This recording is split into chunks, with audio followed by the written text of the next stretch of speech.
Shut your eyes. Stop your ears. Shut your eyes against a light so intense it will sear out your retinas, leaving only charred, hollow, sightless husks. Stop your ears against a blast so powerful it will shake your brains to paste and rattle your bones to dust. Hide from the irresistible sweep of destruction and cower for centuries of fallout. Duck, cover, and abandon all hope as the doomsday clock strikes the unseen hour.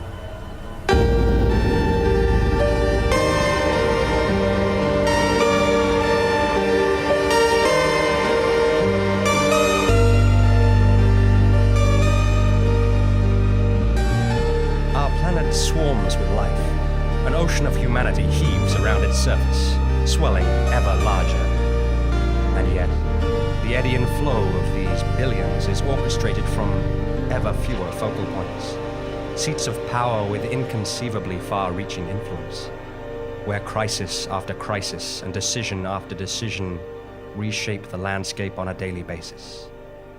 Nowhere more so than in the corridors and conference rooms of the grand building where one Jemima Prestoon, a sharp-eyed Canadian academic with her treatise on polite international diplomacy tucked under her arm, is led towards a meeting with the most powerful man in the world. Walk with us, Prestoon. Bring her up to speed, Chief of Staff Yakjek. Thank you, Press Secretary Kent. Listen up, Prestoon. In light of the recent terrorists' attack and the upcoming election, everyone is extremely tense and nervous. Sounds a little too topical and edgy for as silly a show as this one. And yet, by the time we broadcast, it will be hopelessly out of date. For now, we will try to remain reverent and relevant. And it is imperative that we all stay calm, that above all! Okay, sure. Now, the PHOBOS is a proud man, and he will not be trifled with. He is looking for a way to turn the human tragedy of this attack to his political advantage, improve his popularity, and get reelected. Oh God, that is absolutely repulsive. Welcome to the world of national government in a capitalist democracy. It's completely vile, but it's the system we have. Anytime we've tried anything else, it turns out to be much, much worse. And that's why we need you. That's right. A left-wing Canadian hippie with a doctorate in polite diplomacy is just what we need to balance out the intense egotism of our commander-in-chief. Sounds like I've got my work cut out. I'm ready to make a difference. Enough! Calm down! You're about to meet the leader of the free world. There he is. Walk faster. Mr. President! That's right. Albert Crick, the most terrific president of the United States of America ever. So great, and nobody is better at being the president than I am. You must be the bleeding heart liberal they sent to babysit me. From the outset, President Grick, I must tell you that I disagree with your attitudes at almost every level. I find politicians like you to have no redeeming features at all. Oh, tremendous. The socialist youth is so eager to paint their political opponents as ridiculous straw men to be mocked. It almost makes you wonder why we keep winning elections. Because you're in the pocket of the corporations? Wrong. And the corporations own the media? Wrong. Fake news. Mr. President, the FBI is trying to connect you to top-secret files leaked to Russia again. Fire them. All of them this time. Get a new FBI. It's a witch hunt. Call them losers. President Grick. You know, President Grick, this is exactly the sort of situation Oh, where believe a me, gracious... anyone who doesn't like me is a crooked liar. Too much healthcare, not enough guns. Mr. President, about the terrorist attack. Blame it on the Muslims. Try to link it with China and global warming. Repeal human rights laws. If we're lucky, we'll be bombing someone new by the end of the day. Oh, what about mourning the dead? If you listen very carefully, you can hear what the American people want. Listen. Oh, this country is not what it used to be. There's terrorists everywhere. Why won't anyone do anything about it? We've got to take action. There, you see, action. That means bombing, the first world's favorite means of honoring their dead. Revenge. Speaking of bombs, North Korea don't want to disarm. They're throwing parades and driving their nukes through the streets. Now, this is really my area of expertise. Here's my recommendation, Mr. President, and I hope you like it. Propose a reduction of trade sanctions with North Korea in exchange for a gradual, progressive disarmament. I suppose it could work. I do like trade. I say, let's give it a whirl. All right. Also, I've sent a tweet to the North Korean Supreme Leader. Uh-oh. What have you said? I said, North Korea's supreme loser wants to take me on with nuclear weapons. What a joke. Totally stupid. Everyone knows we would smash them. Sad. Yeah, you have to delete that. Honestly, I can't think of a worse... Hush. Hold that thought. We are about to walk down the corridor of bearded men speaking dramatically. I remember its eye was black and wet. It didn't blink for a long time at the end. It just grew wider and wider. It bulged just a little outwards from its skull. It shone with a kindness. And I was grateful. Its little body was warm and soft and white as fresh snowfall. It was pure, and I knew it would help me. And it did. But only for a while. I lived alone, but only for a while. Before that, I lived with my mother and father. They were loving in their own ways and tried to do what was best for me. They were pure, and I knew they would help me in any hardship I might face. And they did, but only for a while. My heart aches, but not like Keats. No ode to a nightingale, no hemlock I had drunk. No, this ache is different. It hurts. And before you say it, no, I don't mean metaphorically. I mean literally, physically. This isn't all about some failed romance, some tragic love. There wasn't one that got away. I do not have a broken heart. My heart is broken.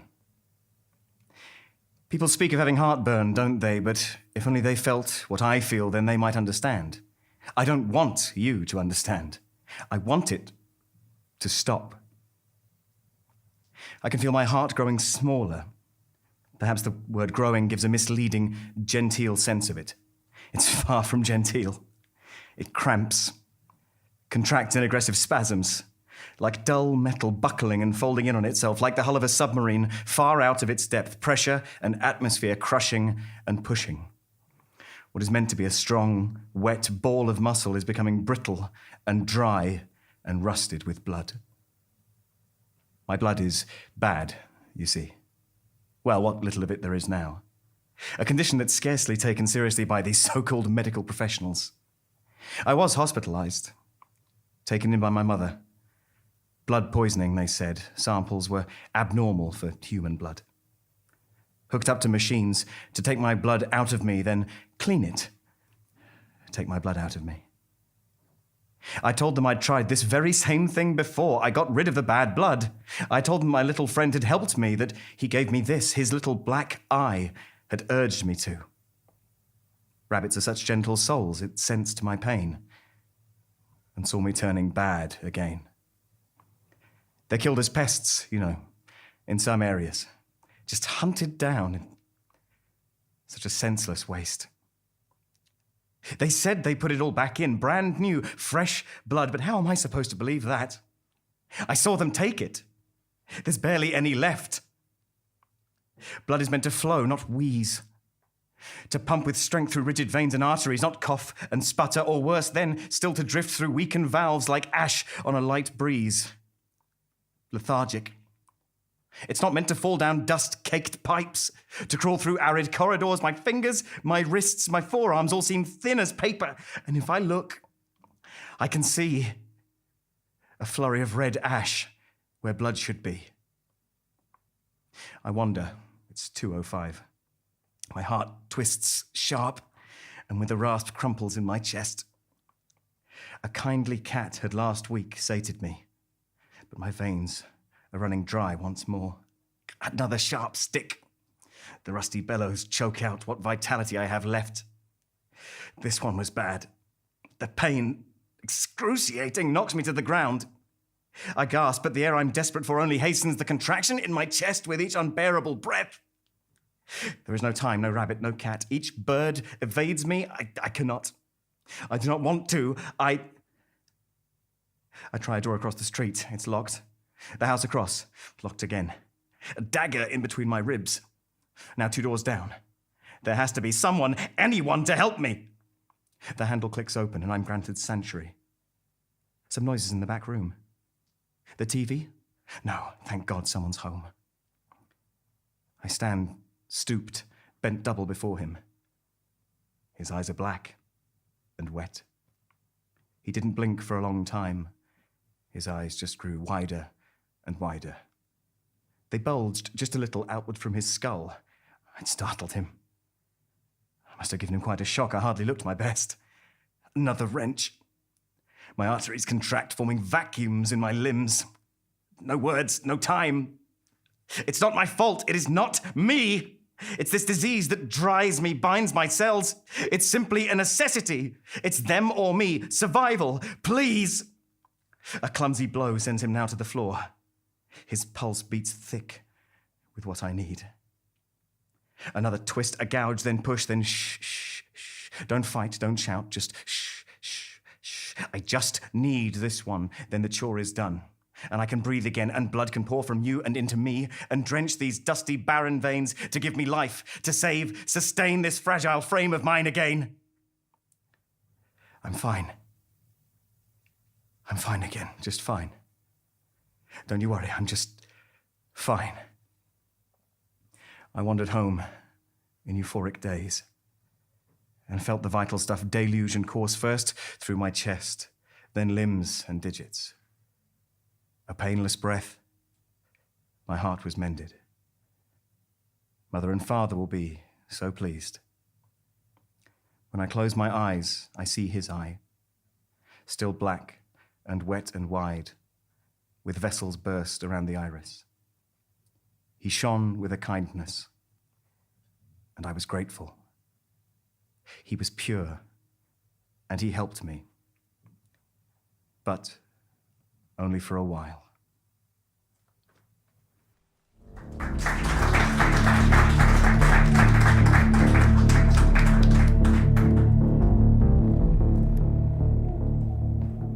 Mr. President, I really insist you have to retract that tweet. It could lead to an international Too disaster. late.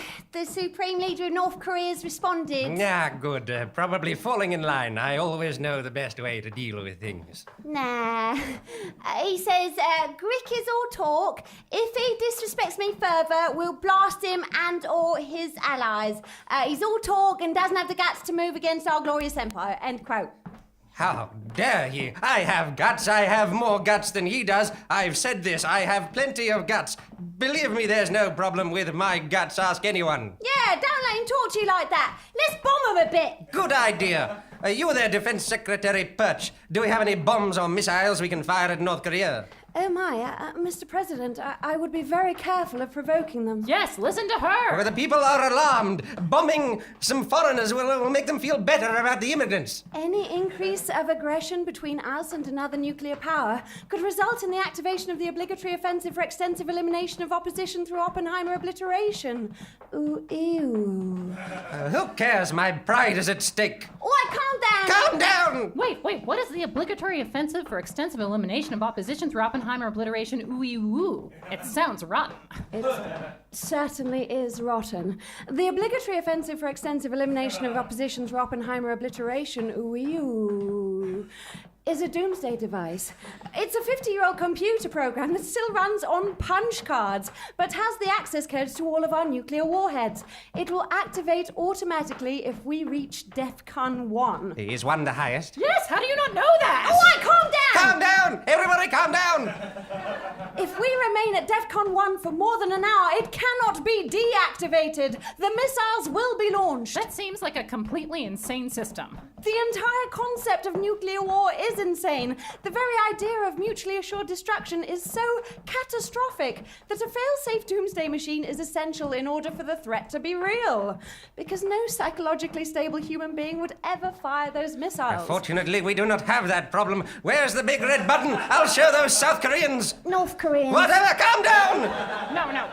Look, it's very simple. We can find our way out of this. You just need to speak to the Supreme Leader of North Korea. We can get him on the phone. If you just speak to him calmly, we can repair this. But listen to the American people. The sky is falling. We want blood.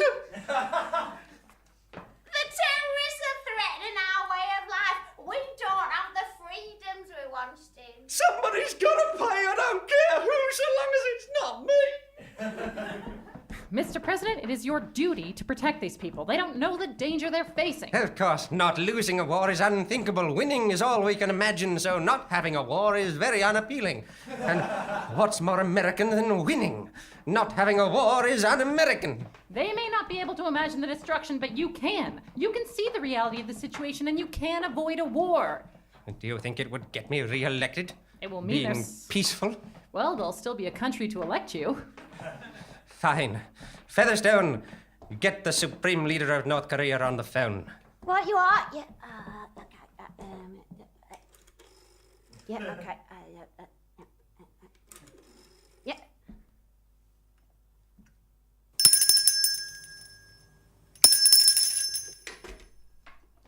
Now look here. Is this the Supreme Leader of North Korea? Well, that's me, hello!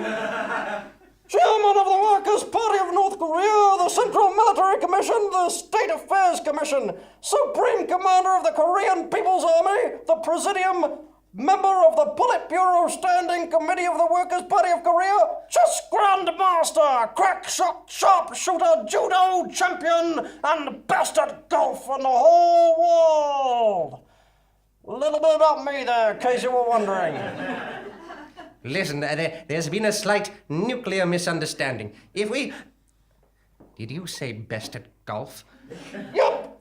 Best at golf out of everybody in the whole world! But I'm the best at golf. Nobody's better than me. How dare you! I will not stand for such insults! You know what I do to world leaders who impugn my golfing skills? Do you start a nuclear war with them? Yeah! Well, so do I. If you do not apologize within the next half hour, I will activate a doomsday device, which I imagine is pretty much similar to the one what you got. If you do not apologize to me within half an hour, that's 2 p.m. Central Time. What time is it where you are? 3 in the morning, Pyongyang time! You were checking Twitter at 3 a.m.? I'll do what I want! Apologize within half an hour, or I will press our big red button and turn your strange little country into a hole in the ground. Thank you very much. Bye now. Goodbye. Well, in terms of diplomacy, that was a really great first try. I'm exhausted. DEFCON 1, start the clock. Bring me the big red button and activate Neon Fairy Queen Gabby Young.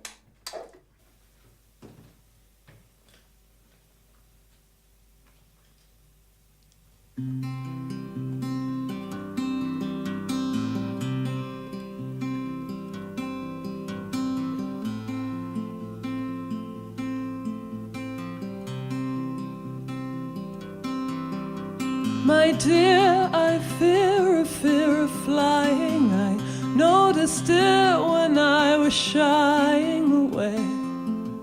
I have a phobia of phobias, and I confess I'm like a starling. I float above it, always ignoring the ground and the birds around me.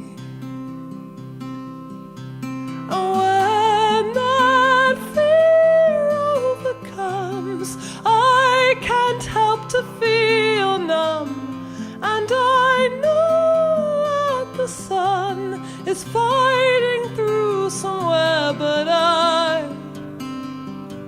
will never touch it. Once I was a lot more lonely. I was terrified of having company, but I learned to leave the door open. And now when I look all around me, I am overwhelmed that you found me, and how many friends I have now.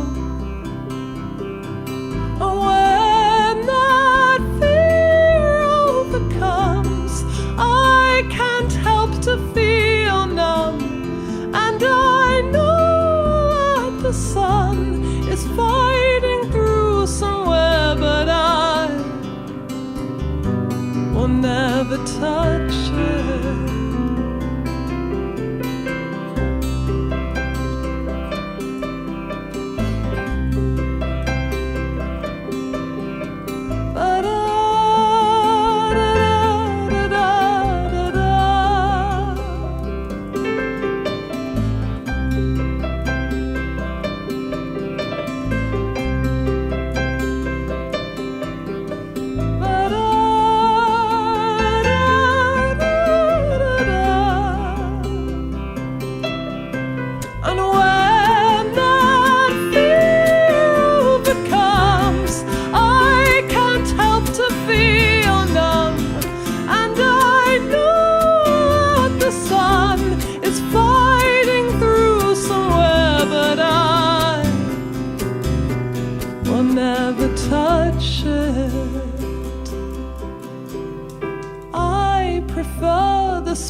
Best days are when I'm in my garden and the earth feels safe around my fingers. But my dear, I fear of flying, though when you're near it is dying away. Even all those phobias. And if you hold my hand, then I'll be fine. I'll pretend that we're not even in the sky and say goodbye to my fear of flying.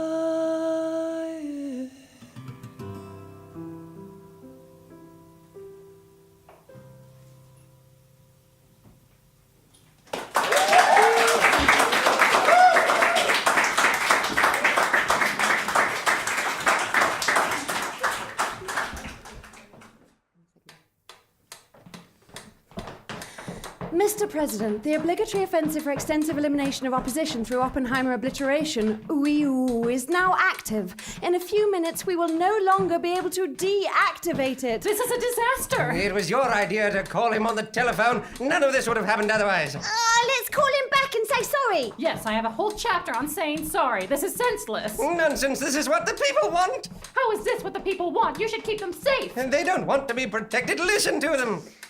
Oh, the country's not what it used to be. Our leaders should stick to their principles. We want someone who confronts hard truths and does what has to be done. What's the point in having nuclear weapons if the government's too afraid to use them?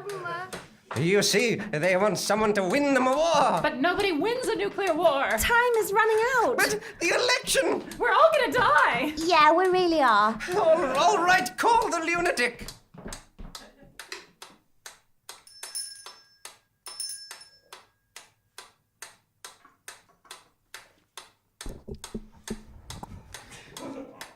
Oh, North Korea! Hello. This is the White House. We want to call it off. Oh, thank God, I was about to call you. Yeah, let's give it a miss this time, yeah? Yes, yes. All right. I've got a bad line. I'll turn it back. All right, go back down to DEFCON, whatever the normal level. There seems to be a slight problem. What's wrong? Oh, it's the obligatory offensive for extensive elimination of opposition through Oppenheimer obliteration. Ooh. It doesn't seem to want to turn off. But I said I don't want the war anymore. The machine is 50 years old. It might just be broken, but it's definitely not responding. Everybody calm down. What? Calm down! If we approach this in a calm and logical manner, despite the troubles, I beg your pardon? Okay, we're doomed. Isn't there anything we can do? There's something I can do. If you're firing your missiles at me, I'm firing my missiles at you! Bombs away! No, it can't be. But it is, and frankly, I blame you and your touchy-feely phone call idea.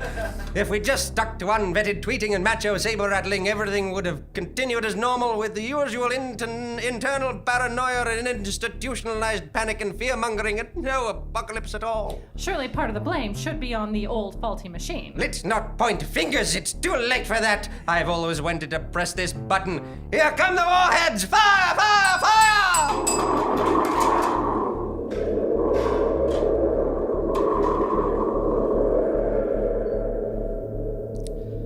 And the fragile mechanisms of government, meant to protect and nourish us, under the duress of power, pride, and panic, jump their tracks and become the means of our annihilation. The teeming earth screams and then falls silent. And who can be blamed? Do we not all do our best? Do we not all follow our nature?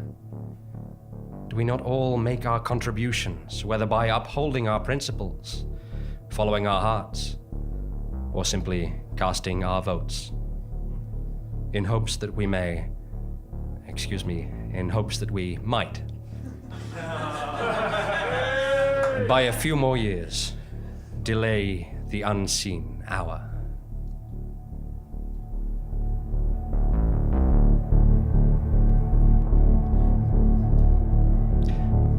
We hope that you were galvanized by The Unseen Hour, Episode 8, Uranium Fever. It was recorded live at the Rosemary Branch Theatre in London by Andy Goddard. It was performed with care by Deborah Pearson, Joey Timmins, and James Carney, and featured a monologue written by Molly Beth Morossa and performed by Tom Crowley. The musical guest was Gabby Young. Theme music by The Unrecorded. The Unseen Hour is written, created, and produced by James Carney, and the podcast is produced fervently by Andy Goddard. It was brought to the Rosemary Branch Theatre by Unattended Items. You can find The Unseen Hour in the many sterile hallways of the internet. We all look forward to seeing you here again at The Unseen Hour.